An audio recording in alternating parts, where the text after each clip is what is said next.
What's your ultimate HOA horror story as a homeowner in the US? Story 1. I never thought I'd be dealing with an HOA nightmare when I bought my first home, but it turns out I was wrong.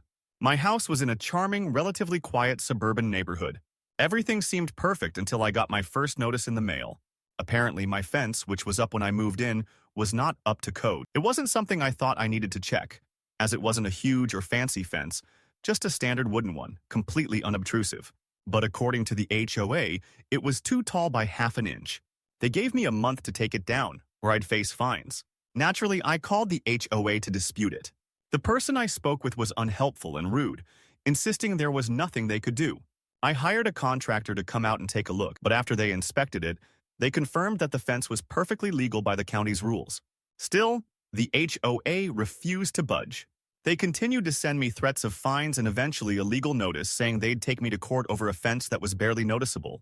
I ended up paying thousands of dollars to hire a lawyer who, after several months of back and forth, finally got them to drop the case.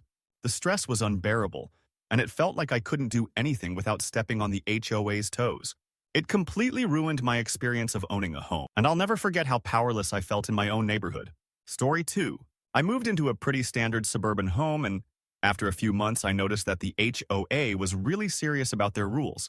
At first, I didn't think much of it. I thought the rules about maintaining the lawn and keeping the front porch clean were just common sense. Then one day, I came home to a notice on my door. It was a violation because I had a doormat on my porch. Yes, a doormat. Apparently, the HOA had a policy about clutter, and a doormat was classified as clutter. I was furious. I called them to explain that it was a doormat, an innocent item, not a pile of garbage or an eyesore. But no, they were adamant that it didn't meet the standard. I spent the next week going back and forth with the HOA board, but they refused to relent. The worst part was that I discovered my neighbors, who had lived there for years, had similar complaints. One neighbor had received a citation for a bird bath that was deemed unsightly. Another had been warned because her garden gnomes were not in compliance with community aesthetics. It felt like they were just looking for reasons to fine people. After a long, exhausting battle, I gave up the doormat. The stress of living in constant fear of receiving a new citation for something trivial was too much, and I ended up selling my home and moving out. It wasn't worth it. Story 3. I moved into a lovely community, and everything was going smoothly, until the HOA decided to improve the neighborhood by requiring all homeowners to repaint their houses in one of 3 approved colors: beige, gray, or white. I had just repainted my home a beautiful sage green, which was perfectly within my personal taste and totally unique. But it was considered a violation. I received a notice demanding that I repaint my house in one of the HOA's approved colors. I was livid. Not only was this an enormous expense, but I was being forced to erase my personal touch and conform to the HOA's boring drab aesthetic. I called the HOA and asked for a review of their decision, but they stood firm. They said they were doing it to maintain property values, but it felt like they were just trying to enforce conformity. I hired a lawyer, but the HOA refused to back down, even after the lawyer pointed out how unreasonable their policy was. I was facing an absurd situation where I was literally being told how to paint my own home. In the end, I decided to repaint, just to avoid more headaches. It was frustrating to be so powerless over my own property, and it left me with a bitter taste about living in an HOA-run community. Story 4. After moving into a new home in a small suburban neighborhood, I was introduced to the HOA right away. Their first order of business? Banning all outdoor decorations, even for holidays. They said it was against the aesthetic guidelines to have anything beyond basic landscaping in your yard. I found this ridiculous, especially when they started cracking down on Christmas decorations. We're talking about lights, wreaths, and maybe a few inflatable reindeer on the lawn. But no, the HOA sent me a violation notice stating my decorations disrupted the uniformity of the neighborhood. I tried reasoning with them, saying it was just for a couple of weeks during the holiday season. But they were relentless. The worst part was seeing other neighbors who had no problem with their holiday decorations being forced to comply with the same ridiculous rules. One of my neighbors had a small Santa figure, and the HOA demanded that they remove it because it contradicted the community's neutral color scheme. It's honestly embarrassing to admit how many times I tried negotiating with them before finally realizing that the HOA wasn't going to change. I moved out a year later, and I couldn't be happier. I still can't believe I had to get rid of my Christmas decorations to avoid being fined. Story 5. I lived in a neighborhood with an HOA for 5 years, and at first it wasn't so bad. But one day, the HOA decided to implement a new rule that caught me off guard. All residents had to park their cars in their garages or driveways. This might not sound like a big deal, but I live in a house with limited driveway space, and parking on the street was the only way I could fit my car. I received a notice about the violation and immediately called the HOA to explain my situation.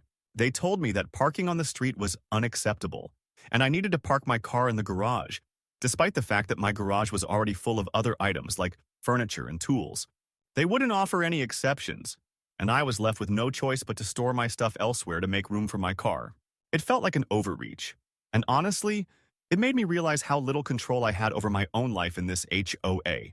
After months of back and forth, I finally decided to sell the house and move somewhere I wasn't being dictated to by an HOA. It was a huge relief to finally have my parking freedom back. I swear, HOA rules can make you feel like you're living in a dictatorship. Story 6. When I moved into my dream home, I was excited to finally have my own space. Everything was perfect: quiet neighborhood, good schools nearby, and a backyard that was perfect for my kids to play in. However, I quickly realized that the Homeowners Association, HOA, had a very different vision for the neighborhood than I did. It started off small. A notice about my mailbox not being up to code. Apparently, the mailbox I had was too large for the aesthetic the HOA was going. I thought it was a little odd, but no big deal. I swapped it out for a smaller, more uniform one, not thinking much of it. But then it got worse. A few weeks later, I received a letter stating that my lawn wasn't manicured to HOA standards. At the time, it had a few patches of grass that were slightly yellow due to the hot weather. I explained this to the HOA and promised to water it more frequently. But they weren't interested in excuses. They demanded I hire a lawn service to fix it or face fines. I did what they asked, but the HOA was relentless. Every couple of weeks, I was receiving notices about the smallest things: a garden gnome on my front porch, a single plant out of place, the color of my front door. It felt like they were always watching, always looking for reasons to find. The last straw came when I decided to install a small tree in my front yard to add some greenery. A few weeks after planting it, I received a notice saying that the tree was too tall and was violating community guidelines about the height of front yard trees. It was only a few feet tall, but apparently it was too much. I called the HOA in frustration, but they refused to work with it. They told me that I had to remove it or face another fine. I tried to negotiate, but ended up giving in and cutting the tree down. At that point, I was done. I felt like I was living in a place where my every move was being scrutinized. I sold my house and moved to a neighborhood without an HOA. I'll never forget the stress of trying to live in a place where it felt like I was constantly being judged for how I maintained my own property. Story 7. The HOA in my neighborhood had a rule that stated all fences had to be neutral in color and couldn't have any decorative elements. When I first moved in, I didn't think much of it. I had a fence installed for privacy and I thought it looked good. But soon after, I received a violation notice saying that my fence was too bold. The HOA claimed that the dark wood I had used for the fence was too out of place and violated the uniformity of the neighborhood. They insisted I either repaint it to a neutral color or face fines. I was annoyed by the request, but figured I could paint over it and move on. But as I started painting, the rules became more and more restrictive. The HOA started dictating the exact shade of neutral color I was allowed to use. Not only that, but they began insisting that my fence posts should be a specific width, something that hadn't been an issue when the fence was originally installed. I tried to explain that the fence was professionally done and had been approved by the contractor, but they didn't care. I spent months fighting with them. At one point, they threatened to fine me every day until the fence was brought up to their specifications. This constant battle over something as simple as a fence left me feeling suffocated in my own home. Finally, I caved in and replaced the entire fence with a cheaper, less personal one that met their guidelines. But the worst part was that after all of that effort, I started seeing similar fences pop up around the neighborhood. Some had the same dark wood color and were completely ignored by the HOA. It felt like I was being punished for trying to make my home look nice. I eventually moved out to get away from the constant pressure of living under the thumb of an HOA. I'll never forget how they completely took the joy out of owning a home. Story 8. I bought a house in what I thought was a peaceful, family-oriented neighborhood. It was in a great location, with friendly neighbors and a solid community feel. But that all changed when the HOA decided to enforce new parking rules. They implemented a rule that prohibited any cars from being parked on the street during certain hours of the day. I didn't think it would affect, but it quickly became a nightmare. At the time, my garage was packed with furniture, tools, and boxes. I had nowhere to park my car, so I would park on the street when I wasn't using it. After a few weeks of doing this, I received a letter from the HOA warning me that I was violating their new parking policy. The letter stated that if I continued to park on the street, I would face escalating fines. I was confused and frustrated. I called the HOA to ask for clarification, and they told me that it was a community-wide rule to maintain proper traffic flow. But to me, it felt like an excuse to control everyone's actions. I explained my situation and asked if there was any way to get a temporary waiver or exception, but they told me that the rules were absolute.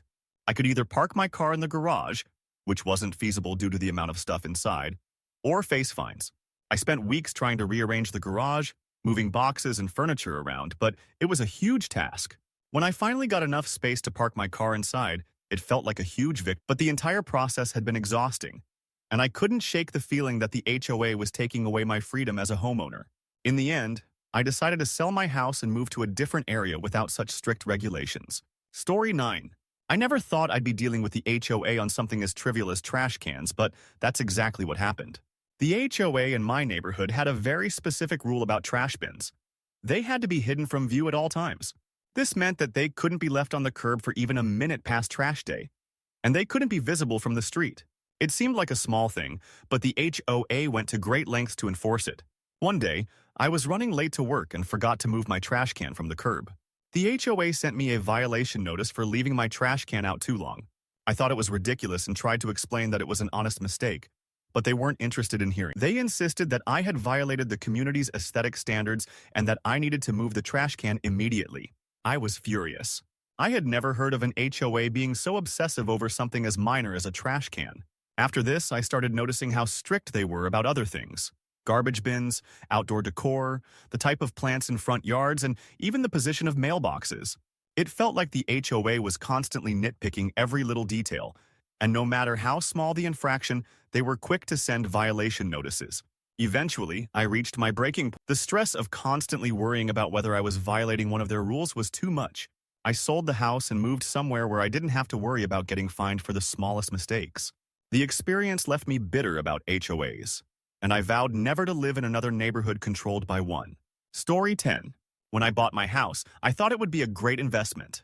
It was a fixer-upper in a quiet neighborhood with good schools and easy access to work. But I quickly learned that the HOA had a very strict set of rules, particularly about renovations. The HOA's guidelines stated that any external modifications to the house had to be approved by the board. No big deal, I thought. I planned to remodel my kitchen and put in new windows, which I thought wouldn't be an issue. I submitted my renovation plans to the HOA and waited for approval. After a few weeks, I received a rejection letter. They told me that my choice of windows was too modern for the neighborhood, and that my proposed kitchen layout didn't conform to their historical aesthetic. I was dumbfounded. My house wasn't a historical landmark. It was a basic 1980s ranch-style house. I called the HOA and asked why they were rejecting my plans, and they said that the community needed to maintain a consistent look. I appealed their decision, but the HOA didn't back down. I ended up having to redesign my plans to meet their arbitrary rules. It felt like I had no creative freedom in my own home. After months of dealing with them, I finally completed the renovations, barely able to make the changes I had wanted. The entire process was stressful and exhausting, and I realized that I could never fully enjoy my home with the HOA's overbearing rules. I sold it soon after and moved to a neighborhood where I could make my own decisions without fear of being told what to do. Story 11. I had always dreamed of buying a home in a cozy, tight-knit community, so when I moved into my new house, I was excited. The neighborhood seemed welcome, and the houses were all beautifully maintained. But within a few weeks, I started getting letters from the HOA, each one worse than the last. The first letter was about my lawn. Apparently, the HOA had a strict uniformity of appearance, and my lawn, though I thought it looked fine, wasn't up to their standards. They gave me a warning and said I had to get it professionally treated or face a fine. I thought it was ridiculous, but I did what they asked to avoid any problems.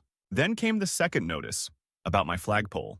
I had put up a small flagpole to display an American flag, but the HOA claimed it was out of character with the community. They said all flagpoles must be approved in advance and could only be displayed for certain holidays. They instructed me to remove it, or they would fine me. I called the HOA, explaining that it was just a small flagpole and that it didn't affect anyone. They were unmoved and insisted that I adhere to the rules. It wasn't just these issues that piled up. I had to deal with complaints about my choice of shrubbery, the type of outdoor lights I used, and even the color of my front door. It felt like I was living in a place where my personal choices didn't matter, and I was constantly being scrutinized. After months of fighting over trivial issues, I sold my house and moved to a place without an HOA. I couldn't take it anymore. The constant pressure to conform and the feeling that I wasn't welcome in my own home was unbearable. Story 12. I had no idea what I was getting into when I moved into a neighborhood governed by an HOA. It was a small, peaceful area, and I thought the HOA would just handle basic things like keeping the streets clean. But soon after settling in, I got my first notice. Apparently, I had a basketball hoop set up on my driveway, and the HOA didn't approve of it. They claimed it was unsightly and demanded that I take it down. At first, I thought it was a joke. It was just a hoop for my kids to play with, and it didn't affect anyone else in the neighborhood. I called the HOA to argue the point, but they weren't having it. They said that it disrupted the aesthetic of the community and violated their sports equipment rules. The HOA refused to work with me, so I had to take it down. That should have been the end of it, but things only escalated. Over the next few months, I received several more notices about trivial things. I was warned for leaving my garbage cans out for too long after trash pickup. I got another notice for having a few too many potted plants on my porch. Then, when I put up some Halloween decorations, the HOA told me I was violating seasonal decoration limits. It became clear that they were looking for any excuse to fine me. They even threatened to evict me if I didn't comply with their ridiculous rules. It got to the point where I didn't feel like I could even breathe without worrying about what I might do wrong. I ended up selling the house and moving to a more relaxed area. The constant worry about petty rules took all the joy out of homeownership. I never realized how oppressive an HOA could be until I lived through it. Story 13. I moved into my house in a quiet suburban neighborhood, expecting to enjoy peaceful days in my own space. It all started out fine, but things took a turn when the HOA started dictating what I could and couldn't do with my yard. It wasn't just about the usual lawn upkeep. They started enforcing ridiculous rules about the types of flowers and shrubs I could plant. I was told I had to get prior approval for any new plants I wanted to add to my garden, and even worse, I was informed that certain colors of flowers weren't acceptable. I remember one particularly insane incident where I planted some marigolds in a small patch of my front yard. The HOA immediately sent me a notice saying the marigolds were too bright and violated their color scheme standards. They demanded that I replace them with more muted colors. I was stunned. I thought gardening was a personal choice. I had no idea I needed permission for something so simple as flowers. Things escalated even further when I decided to build a small deck in my backyard. I submitted my plans to the HOA for approval, and they denied it, claiming the deck design wasn't consistent with the neighborhood's overall architectural style. I was told I would need to redesign it and submit new plans for approval before proceeding. At this point, I was frustrated. I had planned to build a modest, affordable deck to enjoy outdoor meals, but the HOA had turned it into a bureaucratic nightmare. I ended up moving after a year of dealing with them.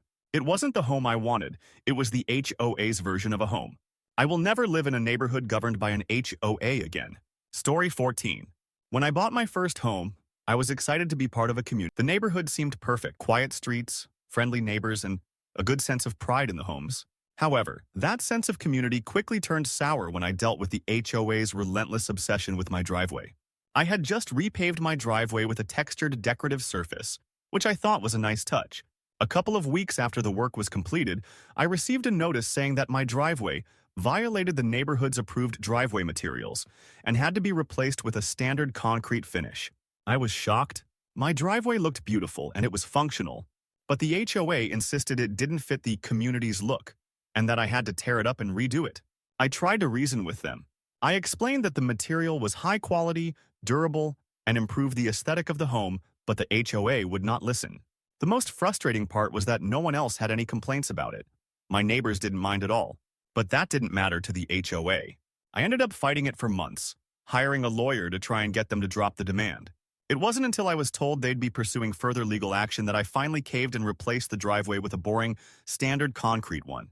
That experience soured me on the idea of living in a neighborhood with an HOA, and I sold the house shortly after. The idea that a group of strangers could tell me what I could do with my own property was infuriating. Story 15. I've had my fair share of experiences with HOAs, but the one that really stands out happened after I moved into a quiet neighborhood in a small town. The HOA's rules were extensive, but it wasn't until I decided to add a small shed to the back of my property that I realized just how controlling they could be. The shed was nothing extravagant, just a basic structure for storing lawn equipment and tools. I submitted a request for approval, knowing it was necessary, but I didn't expect the horror that followed. The HOA rejected my shed design immediately. They told me that the shed was too large for the property and that it didn't meet their guidelines for yard structure aesthetics. They even insisted that I must use their approved materials, which would have cost me several $1,000s more than I had budgeted. They also demanded that the shed be hidden behind a certain type of fencing, and they even sent me a list of approved brands for the type of door I could have. I was furious. Not only was I being told what I could do with my own property, but I was also being forced to spend far more money than I had originally planned. After several rounds of negotiations that went nowhere, I realized I wasn't going to get anywhere with them. I took down the shed and sold my house soon after. The experience made me feel like I was living under constant surveillance, and I couldn't enjoy my property the way I had hoped. I'll never live in a neighborhood with an HOA again. Story 16. When we bought our first house, it felt like a dream. It was a cute, modest place in a well-maintained neighborhood. But then the HOA started showing its true colors. One of the first things they sent me was a notice about my garage door.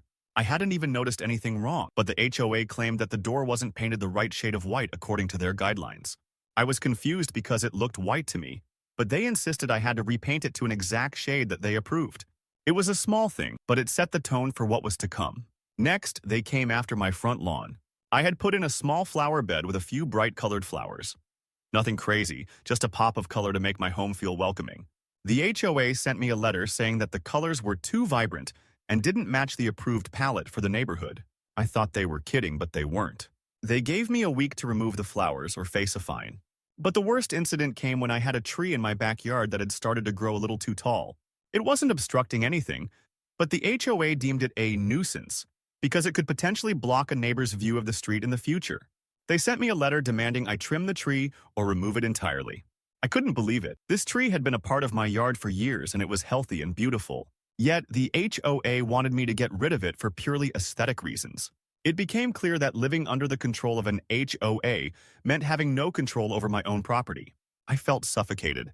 The constant, ridiculous fines and demands wore me down, so I eventually sold the house. I was tired of fighting over every little thing. I'll never buy a home in an HOA-run neighborhood again. Story 17. I thought living in a community with an HOA would bring some peace of mind. The idea of shared rules to keep the neighborhood looking nice seemed reasonable. However, I quickly realized that the HOA had a very different vision of what nice meant. The first issue came when I put up a flagpole in my yard. It was a small one, just big enough to fly the American flag. I thought it was a harmless gesture, but apparently the HOA did not agree. They sent me a letter saying that any flagpoles needed to be approved by the board in advance, and mine didn't meet their standards. They told me I had to take it down or face fines. I thought that was just an odd quirk, but then the notices started piling up. The HOA came after me for everything. The size of my trees, the type of plants in my garden, even the kind of bird bath I had in my backyard. Apparently, it didn't fit the aesthetic of the neighborhood. One of the strangest notices I got was about my driveway. I had recently had it repaved, but they claimed the material I used was not in line with their approved standards. They gave me a deadline to replace it or pay a fine. I was in disbelief. I had tried to make my home more beautiful, but the HOA seemed to think everything I did was wrong. What started as a simple desire for a peaceful, well-maintained community turned into a constant battle to keep up with a set of rules that seemed to change at random. I eventually moved out of the neighborhood. The control they had over every small detail of my property was too much to bear. Story 18. When I moved into my house, I was under the impression that the HOA would be a minor part of my life, handling things like trash pickup and ensuring the community remained orderly. I couldn't have been more wrong. It started with my backyard. I had recently put up a small pergola, a place for us to relax during warm summer evenings. The HOA sent me a letter claiming the structure clashed with the neighborhood's consistent style. They told me I needed to tear it down. I was stunned. It was just a small wooden structure, nothing extravagant, and it was certainly not an eyesore. Next, they came after my mailbox. Apparently, the style of my mailbox wasn't approved. The HOA had a very specific design in mind for mailboxes, and the one I had didn't match their vision for the community. They demanded I replace it with one of their designated models, and they gave me a deadline to do so. But the biggest issue came when I decided to install a small vegetable garden in my backyard. The HOA sent me a notice saying that gardens were not allowed in the front yard, which I understood.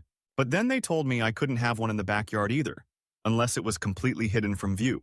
They argued that it would detract from the uniformity of the neighborhood. I couldn't believe it. I was being told I couldn't grow my own food in my own backyard. I reached my breaking point after months of being micromanaged. Every time I made a small change to my home, I found myself fighting with the HOA. Eventually, I decided enough was enough. I sold the house and moved to a neighborhood without an HOA. The freedom to live without constant surveillance was a huge relief. Story 19. I thought buying a home in a gated community with an HOA would be the perfect move. The neighborhood seemed quiet and pristine, with well-manicured lawns and beautiful homes. But as soon as I moved in, I learned just how strict the HOA was. The first issue came with my driveway. I had a two-car driveway, but the HOA claimed that it wasn't wide enough for two cars to park comfortably. They demanded that I widen the driveway to comply with their regulations. The cost of widening the driveway was enormous, and I argued that there was no real need for it. My driveway was perfectly fine for parking two cars, but they wouldn't budge, and I was forced to hire contractors to expand it. The next issue was my choice of landscaping. I had planted some bushes along the front of my house, but the HOA decided they were too tall and disrupted the overall look of the neighborhood. I was ordered to remove them, despite the fact that they were not only harmless but added a nice touch to the front yard. The final straw came when I decided to paint my house a color that was slightly more vibrant than the HOA's approved palette. I went with a soft yellow, thinking it would complement the surrounding homes. The HOA told me the color was too bright and forced me to repaint it. I felt like I was constantly battling over every detail. There was no room for creativity or personal expression in my own home. After months of frustration, I sold the house and moved to an area without an HOA. The feeling of being constantly monitored and controlled was too much for me. Story 20. I had always been skeptical of living in an HOA-governed neighborhood, but when I found my dream home, I thought the HOA rules wouldn't be a big deal.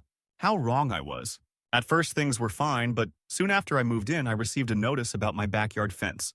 Apparently, the height of my fence exceeded the HOA's limit by a few inches. I was ordered to take it down or pay fines. I thought it was a joke. The fence wasn't even that tall, but the HOA insisted that it was against their rules. It didn't end there. They began inspecting every aspect of my property, from the color of my shutters to the type of plants I had in my front yard. I couldn't have any plants that were deemed too exotic because they didn't fit the look of the neighborhood. Even my choice of outdoor furniture was scrutinized.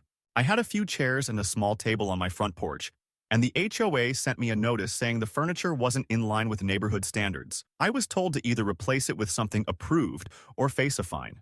I decided I had enough when they came after my mailbox. The HOA claimed my mailbox was too unique and didn't fit their approved design. They demanded that I replace it with one of their standard designs. I felt like I had no control over my own property. The constant surveillance and petty rules made me feel like a prisoner in my own home. After a year of dealing with their ridiculous demands, I sold the house and moved to a neighborhood without an HOA. The freedom to make decisions for my own home again was worth every penny. Story 21. When I first moved into my house in a quiet suburban neighborhood, I was excited to settle into my new home. The first few months were peaceful, but things quickly went sideways when the HOA started sending me notices. The first one was about my garbage cans. I thought nothing of it, but apparently, according to the HOA, my cans were too visible from the street. They insisted that all trash bins be hidden behind fences or out of sight when not in use. I was shocked. They wanted me to install an enclosure for the cans in my own backyard, something I'd never even considered. I thought it was a bit excessive, but I complied to avoid conflict. The following month, I received another notice. This time, it was about my front. I had a small vegetable garden in the corner of my yard, which I had been tending to for months. The HOA claimed that the garden disturbed the uniformity of the neighborhood and demanded I remove it.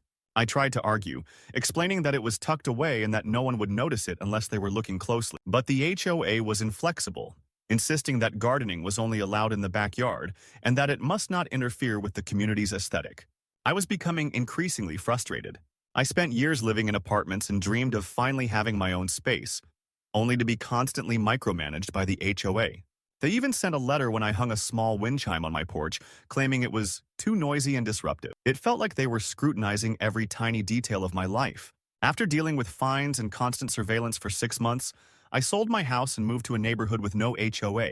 It was such a relief to live without the constant threat of fines for the most trivial things. Story 22.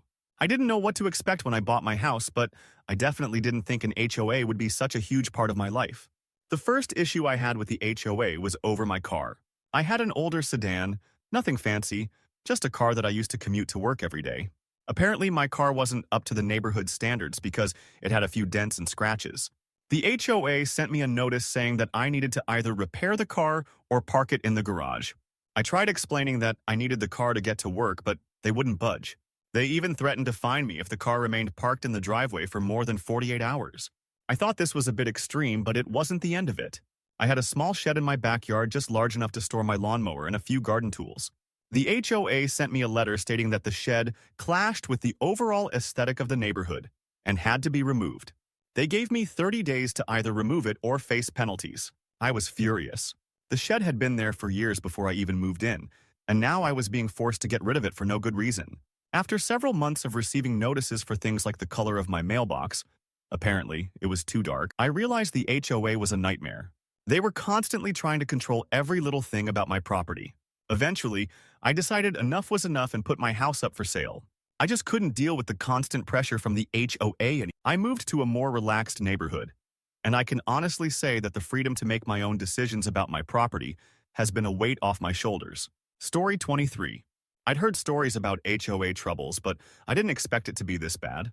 When I moved into my house, the HOA gave me a thick booklet of rules and guidelines. I thought it was just standard stuff like keeping the lawn tidy, not leaving trash on the curb, etc. But soon, I realized the HOA was obsessed with the smallest details. I had painted my front door a deep blue, which I thought would add a nice pop of color to the house. I received a letter saying that the door color was not in accordance with the approved color scheme for the neighborhood, and that I had to repaint it in one of their neutral colors. Then came the issue with my mailbox. I had a simple metal mailbox that was functional and unobtrusive, but the HOA told me it was too rustic and needed to be replaced with a more uniform design. I was dumbfounded. It was just a mailbox. But I complied, and the new mailbox cost me a small fortune. The last straw came when I decided to install a small fountain in my backyard. I thought it would add some charm to my garden, but the HOA had other plans. They sent me a notice claiming that the sound of running water would disrupt the tranquility of the neighborhood. They ordered me to remove it immediately or face hefty fines. At that point, I was done. It wasn't just about the rules. It was about the constant invasion of privacy. The HOA was trying to control every aspect of my life, and I felt like a prisoner in my own home. I sold the house shortly afterward and moved to a neighborhood without an HOA.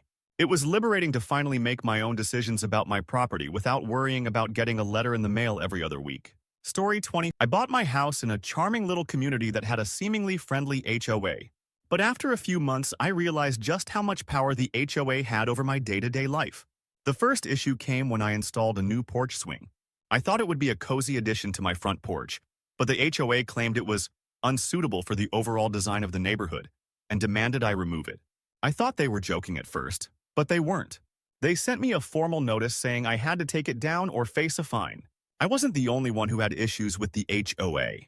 My next-door neighbor had a small, well-maintained vegetable garden, which the HOA told her to rip out because it distracted from the community's uniformity. Another neighbor had a bird bath in her backyard that was also flagged for removal because it didn't meet the HOA's aesthetic guidelines. But the real kicker came when I was warned for having a holiday decoration on my front lawn, a small, tasteful flag on the 4th of July. I received a notice saying that the flag was inappropriate because it violated the HOA's policy on seasonal displays. I couldn't believe it. It was an American flag, and I was being told to take it down. After months of battling the HOA over the most absurd things, I realized that I couldn't live in such a controlled environment anymore. I sold my house and moved out. The feeling of living under constant scrutiny was suffocating, and I couldn't take it anymore. I now live in a community without an HOA, and it's like a breath of fresh air. Story 25. I'd heard of HOA restrictions before, but I didn't think they'd actually apply to my home. I had recently moved into a house in a community with a well-known HOA, but I didn't think much of it at first. I figured they'd mostly handle things like keeping the streets clean and enforcing basic upkeep rules. Boy, was I wrong. The first issue was my fence. I had a privacy fence installed around my backyard, which I thought was a sensible decision, especially since I had young kids. But the HOA sent me a notice claiming that the fence was too high and violated the neighborhood's height restrictions. They demanded I lower it to a certain height or face a fine. I couldn't believe this was my property, and I was being told how tall my fence could be. A few weeks later, I received another notice for my driveway. Apparently, the HOA didn't approve of the pattern in the concrete and told me I had to resurface it to match the approved standards. It was a small, decorative pattern, nothing flashy, but it didn't conform to the HOA's vision for uniformity. The final straw came when I was told I had to remove a tree I had planted in my front yard. The HOA said it was too large and could potentially block a neighbor's view. This was a healthy tree, not a nuisance to anyone, but the HOA insisted that I take it down. I was fed up. After months of battling over petty issues, I sold the house and moved out. I just wanted to live in a place where I didn't have to worry about every little decision being scrutinized by a group of strangers. Never again will I live under the thumb of an HOA. Story 26. When I first bought my house, I was looking forward to a quiet life in a well-kept neighborhood. Little did I know, the HOA would soon turn my dream home into a nightmare. The first incident occurred when I installed a small fire pit in my backyard. It was nothing fancy, just a simple stone circle to gather around with friends on chilly evenings. I thought nothing of it until the HOA sent me a letter saying that outdoor fire pits were a potential hazard and detracted from the uniformity of the community. They demanded I remove it or face fines. I was baffled. It was a small fire pit, and I had seen other homes with larger setups, but the HOA insisted it was a fire safety issue. When I pointed out that many of my neighbors had similar setups, I was told that each violation would be considered on a case-by-case basis. They couldn't provide an explanation of why mine was singled out, which made it feel personal. After weeks of back and forth, I ended up dismantling the fire pit to avoid escalating the issue further. Soon after, I got another letter. This time it was about my porch light. Apparently, the HOA had a very specific policy on outdoor lighting, and mine wasn't up to their approved standard. I had a simple lantern-style light fixture that was perfectly functional, but according to the HOA, it wasn't in keeping with the aesthetic values of the neighborhood. They told me to replace it with one of their designated models or face more fines. I started to realize that no matter what I did, the HOA would find something wrong with it. From the color of my mailbox to the type of grass in my lawn, it felt like they were scrutinizing everything. Eventually, the constant micromanagement wore me down. I decided to sell the house and move somewhere that wasn't under the thumb of an HOA. The experience made me vow never to live in a community with such an intrusive organization again. Story 27. The first year in my new house should have been filled with excitement and joy, but the HOA made it anything but.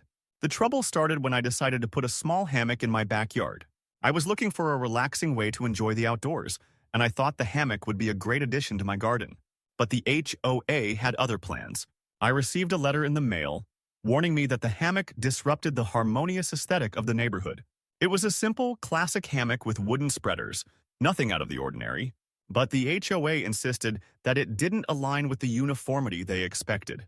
I called them to plead my case, but the response was as inflexible as I had feared. They insisted that I needed to remove the hammock or risk a fine. I felt like my personal space was being invaded, but I reluctantly took it down. A few weeks later, I received a letter about my front door color. I had painted it a warm, rich red, which I thought would make the house look inviting. But according to the HOA, the color was too bold and didn't fit within the neutral color palette they required. They told me I had to repaint the door or face a fine. I decided to push back, explaining that I was just trying to make the house feel like home. The HOA argued that consistency was key to maintaining property values, but they were clearly more interested in maintaining a cookie-cutter look than fostering individuality. I ended up repainting my door, but the frustration didn't end there. Not long after, I was fined for parking my car in my own driveway. The HOA had rules about visibility and claimed that my car was partially blocking the sidewalk. Never mind that there was more than enough room for pedestrians to walk by. I was still fined. I felt like I was being punished for the smallest things. Eventually, I sold the house and moved away. It was one of the best decisions I made. I'll never again live in a community where I can't make basic decisions about my own property. Story 28. The HOA in my neighborhood is a perfect example of why I would never live in an HOA-run area again. When I moved in, I thought the rules would just be about general upkeep, like lawn care or maintaining the exterior of the home. But things quickly escalated. The first issue was with my fence. I had a privacy fence built around my backyard to keep my dog safe, but the HOA said it was too high. It wasn't excessively tall, but they claimed it blocked the view of the neighborhood. They told me I had to reduce the height or face a fine. I spent hours going back and forth with them, but they refused to change their stance. Next, they came after my landscaping. I had a few bushes along the front of my house that I thought added some curb appeal, but apparently the HOA didn't approve of the way I'd trimmed them. They said they were out of shape and that I had to hire a professional landscaper to fix them. I was being told how to take care of my own yard, something I had been doing for years without issue. It became clear to me that the HOA wasn't there to help. They were there to control every tiny detail of my property. The final straw came when I decided to install a new mailbox. I had seen several mailboxes in the neighborhood that were unique or more personalized, so I chose a simple yet stylish design. The HOA didn't approve. They sent me a letter stating that my mailbox wasn't in alignment with the neighborhood's aesthetic goals. They gave me a deadline to replace it with one of their approved models. I was so frustrated by this point that I almost considered removing everything from my yard and living in a barren, lifeless landscape just to avoid their complaints. In the end, I couldn't take it anymore. The constant micromanagement and intrusion into my personal space made me feel like a tenant, not a homeowner. I sold the house and moved to a neighborhood that allowed me to make my own decisions without fear of fines or reprimands. I'll never buy in an HOA community again. Story 29. The first few months of living in my new house were great, but things quickly took a turn when the HOA started getting involved. At first, it was little things, like the color of my garden stones and how I had my yard lights arranged. But then the problems escalated. I installed a small vegetable garden in the backyard because I wanted to try growing my own food. It wasn't large, just a few raised beds. But the HOA sent me a letter saying that I had violated their rules on front yard garden. They claimed it created an eyesore and demanded that I remove the garden. I was shocked. It wasn't even visible from the street, but the HOA insisted it was a violation. A few weeks later, I got another notice, this time about the layout of my backyard. I had set up a hammock stand in the corner, and the HOA said that it was unsightly and that it needed to be relocated out of sight. I had put it there because it was the only spot in the yard with enough shade, but apparently that wasn't good enough. They insisted that everything in the backyard needed to be aligned with the visual preferences of the HOA. I was at my wit's end. These were basic things, small choices that had nothing to do with my neighbors or the overall appearance of the neighborhood, but the HOA saw fit to dictate them. It wasn't long before I started getting notices about the acceptable height of my trees and even the way I trimmed my bushes. It felt like no matter what I did, I was always breaking one rule or another. Eventually, I couldn't take the pressure. I sold the house, leaving behind all the ridiculous rules and regulations. It felt like a weight had been lifted off my shoulders, and I promised myself that I would never buy a house in a neighborhood governed by an HOA again. Story 30. I thought the HOA in my neighborhood would be a minor nuisance, but it turned out to be a major problem. The first issue arose when I wanted to install a security camera outside my house. I had recently had a break-in in the area and wanted the camera for peace of mind. However, the HOA sent me a letter saying that security cameras weren't allowed unless they were installed in compliance with neighborhood aesthetic standards. They told me to either remove the camera or hide it, which completely defeated the purpose of installing it in the first place. Next, I received a notice for my outdoor furniture. I had placed a few chairs and a table on my front porch, which I thought was perfectly normal. But the HOA claimed that it wasn't consistent with the clean lines they wanted to maintain. They told me I had to remove it and place only approved furniture on my porch. I was stunned.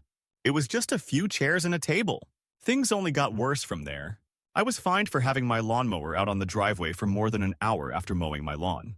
The HOA said it was an eyesore, even though the lawnmower was perfectly parked and out of the way. It felt like I was being punished for being a homeowner. I eventually sold the house and moved somewhere without an HOA. The constant pressure and rules made me feel like I wasn't in control of my own property. I'll never live in an HOA-run neighborhood again. It's just not worth the stress.